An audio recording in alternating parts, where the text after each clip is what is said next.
여러분 반갑습니다. 오늘도 새벽 돌베개에 나오신 모든 성도님들을 주님의 이름으로 환영합니다. 오늘도 신명기의 말씀을 함께 묵상하고 또 이 말씀으로 이 하루를 또 말씀의 사람으로서 잘 살아내는 우리 모두가 되기를 바랍니다. 오늘 우리에게 주시는 하나님의 말씀은 신명기 4장 44절로 47절까지의 말씀과 5장 1절로 3절까지의 말씀입니다. 모세가 이스라엘 자손에게 선포한 율법은 다음과 같다. 이스라엘 자손이 이집트에서 나올 때에 한 곳에 이르러서 모세가 그들에게 아래와 같은 훈령과 규례와 법도를 선포하였는데 그곳은 요단강 동쪽 벳부올 맞은 쪽 골짜기로 헤스본에 사는 아모리 왕 시온의 땅이다. 시온은 모세와 이스라엘 자손이 이집트에서 나올 때에 쳐서 멸한 왕이다.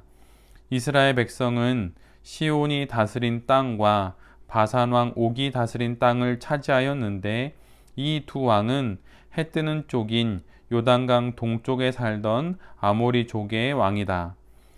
모세가 온 이스라엘을 불러 모으고 그들에게 말하였다. 이스라엘 자손 여러분, 내가 오늘 당신들에게 말하는 규례와 법도를 귀담아 듣고 그것을 익히고 지키십시오. 주 우리의 하나님은 호렙산에서 우리와 언약을 세우셨습니다. 주님께서 이 언약을 우리 조상과 세우신 것이 아니라 오늘 여기 살아있는 우리 모두와 세우신 것입니다. 아멘. 오늘은 신명기 4장과 또 5장의 말씀을 갖고 신앙의 실제와 이론,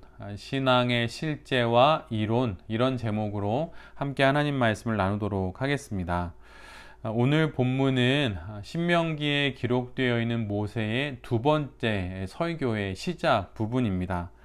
신명기 4장 44절부터 신명기 28장 정도까지 꽤 길게 한 편의 설교가 이어지는데 이제 그 설교의 시작이지요. 이 설교의 주제는 이스라엘이 지켜야 할 율법의 내용에 관한 그런 주제를 다루고 있습니다. 그래서 세세하게 율법의 각종 내용들을 이스라엘 백성들에게 전해 주는 것이지요. 또 그 내용 중에는 우리 모두에게 친숙한 십계명의 내용도 포함되어 있습니다. 모세의 이렇게 시작된 두 번째 설교가 기록되어 있는 말씀이 신명기 4장 이제 후반부의 말씀인데 그 말씀에서 가장 먼저 기록하고 있는 것은 모세의 이 두 번째 설교의 말씀이 선포되는 때와 장소를 정확하게 기록하는 것입니다. 이것을 통하여서 우리로 하여금 말씀이 선포되는 때와 또한 그 장소를 주목하게 하는 것이지요. 모세의 두 번째 설교의 말씀이 선포되는 때는 광야의 40년 생활의 마지막 때입니다. 달리 말하면 가나안에서의 새로운 이스라엘 백성들의 삶이 시작되는 바로 그 일보 직전의 순간이라고 하는 것이지요. 그리고 이전에 겁과 두려움에 불순종했던 모든 선조들은 광야에서 죽고 출애굽 2세대들이 이스라엘의 주축을 이룬 바로 그때입니다. 그리고 장소적으로는 모세가 죽음을 맞이하게 되는 자리이고 또한 반면에 모세의 뒤를 이어서 이스라엘을 이끌게 되는 여호수아의 그 리더로서의 삶이 시작되는 자리이지요. 바로 그곳이 오늘 본문의 시작점이기도 하고 또 이 본문이 기록되고 또 본문이 말하고 있는 시간과 또 장소에 대한 그런 설명입니다. 이 시간과 공간의 배경을 잘 기억하면서 신명기 28장까지 바로 요 시간적인 또 공간적인 이해 속에서 본문을 잘 이해하는 것이 매우 중요한 부분입니다. 이런 시공간적인 배경에서 오늘 성경이 가장 먼저 말하는 내용은 요단 동편에서 이스라엘 백성들이 거두었던 승리인 아모리 왕 시온과 바산 왕 옥과의 전투의 이야기입니다. 이미 이 부분은 우리가 신명기 앞부분에서 함께 묵상했던 말씀이기도 하죠. 그런데 일반적으로 어떤 내용을 설명할 때 보통은 이론을 먼저 이야기하고 그 다음에 그 이론이 적용될 만한 어떤 실제들을, 예들을 말하는 게 보통입니다. 그래서 대학에서 어떤 전공을 하든지 대부분 무슨 이론과 실제 뭐 이런 식의 제목을 가진 책들을 신입생 초기에 많이 또 보게 되지요. 이론적인 체계를 이해하고 나서 그 이론이 적용되는 실제적인 상황에 들어가는 그런 학문의 순서입니다. 그런데 사실 이것은 책상 위에서 머리로만 생각할 때의 그런 이제 이해의 순서이지요. 이론을 공부하고 그 다음에 실제 현장을 그 다음에 들어가는 책상 위에서의 공부의 방식이 바로 이런 순서입니다. 그러나 신앙은 이와 반대인 경우가 훨씬 많습니다. 그래서 오늘 설교 제목도 신앙의 실제와 이론 이런 제목으로 이제 정한 것인데, 신앙은 책상이 아닌 일상에서 여러 일들을 먼저 경험하고 나서 그 다음에 실제를 경험하고 나서 그 다음에 이론이 뒤따르는 경우가 더 많기 때문입니다. 경험을 하고 난 이후에 그 경험을 해석하고 또 이해하는 그런 방식이죠. 신앙은 학문적인 공부를 하고 또 암기를 함으로 그래서 되는 것이 아닙니다. 신앙은 살아가면서 삶의 현장에서 부딪히고 수많은 경우들을 만나고 그 경험들 속에서 하나님을 만나게 되는 것이지요. 그 다음에 그 경험들을 하나님의 관점으로 해석하면서 이론을 이해하는 이런 경향들이 훨씬 많습니다. 그래서 삶 속에서 어떤 실제의 사건들을 경험하고 나서 그 사건 속에 하나님을 만나고 또 그 하나님을 어떻게 우리가 이해해야 되는지, 또 내가 맞은 사건을 어떻게 신앙적으로 해석해야 되는지를 후반부에 하게 되면서 실제적인 경험을 하고 그 다음에 이론은 뒤에 배우게 되는 것이죠. 그래서 실은 신앙에서는 책상에서의 공부가 중요한 것이 아니라 실제적인 경험을 할 수 있는 현장이 훨씬 더 중요합니다. 그래서 오늘 본문을 보면 출애굽 2세대들이 아모리 왕 시온을 만났던 그 현장, 바산 왕 옥을 만났던 그 현장을 명확하게 가장 먼저 말하고 있는 것이에요. 우리에게도 아모리 왕 시혼과 같은 어떤 현장이 있을 수 있고 바산 왕 옥을 만나는 것과 같은 그런 현장이 있을 수 있습니다. 그런데 그런 현장에 우리가 머물면서 인생을 살아갈 때 바로 그곳에 계신 실제 하시는 하나님을 만나게 되는 것이지요. 그런 곳이 가정이 될 수도 있고 또는 직장이 될 수도 있고 또는 교회가 될 수도 있습니다. 또 때로는 뭐 두세 가지가 동시에 뭐 가정과 교회가 그런 장소가 될 수도 있는 것이죠. 중요한 것은 우리의 신앙은 책상 위가 아니라 일상 속에서 신앙의 실제를 경험하고 그 다음에 이론을 배워간다는 것입니다.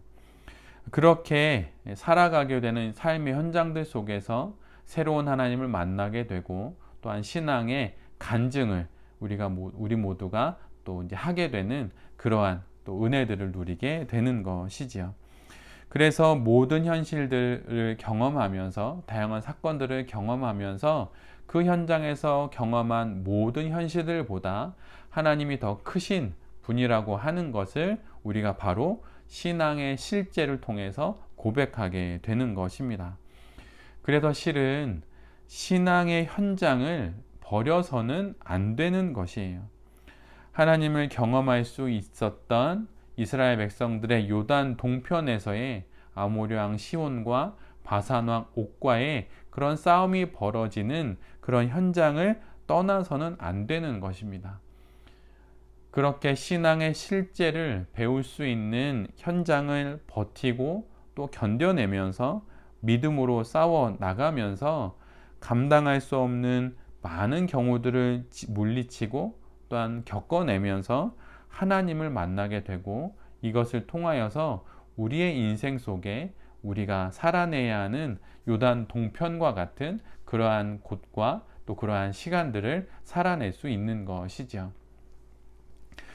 책상 위에서의 머리로 하는 신앙이 아니라 일상 속에서의 실제하신 하나님을 만나는 신앙의 실제 그 현장을 잘 지켜내고 그 다음에 그것을 해석하는 이론이 뒤따르는 이런 방식의 신앙이 우리에게 참 많이 있다는 것을 기억하셔서 신앙의 현장을 버리지 않는 우리 모두가 되기를 바랍니다. 오늘 본문을 보면 두 번째는 이렇게 실제를 경험했으면 그 다음에는 그 신앙의 실제를 해석할 수 있는 기준인 율법의 내용을 잘 배워야 한다는 것입니다.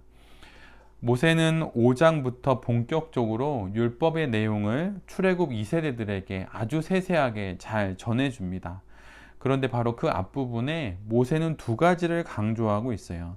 첫 번째는 하나님의 율법의 내용을 듣고 익히고 지키라는 것입니다. 듣고 익히고 지키라는 거예요. 이스라엘은 율법의 내용들을 잘 들어야 합니다. 잘 경청해야 한다는 것이죠. 그리고 잘 경청한 그 말씀을 잘 익히기 위해 또 익숙해지기 위해 노력해야 한다는 것입니다. 그리고 그렇게 익숙해서 내 몸에 잘 안착되어진 하나님의 율법을 삶 속에서 잘 지켜내는 것이 중요하다고 모세가 말하고 있어요. 우리의 신앙 인생에서도 마찬가지입니다. 일주일에 한 번 주일에 하나님의 말씀인 설교를 들었다면 그 들은 말씀을 삶 속에서 잘 익히기 위해 부단히 애를 써야 하는 것입니다.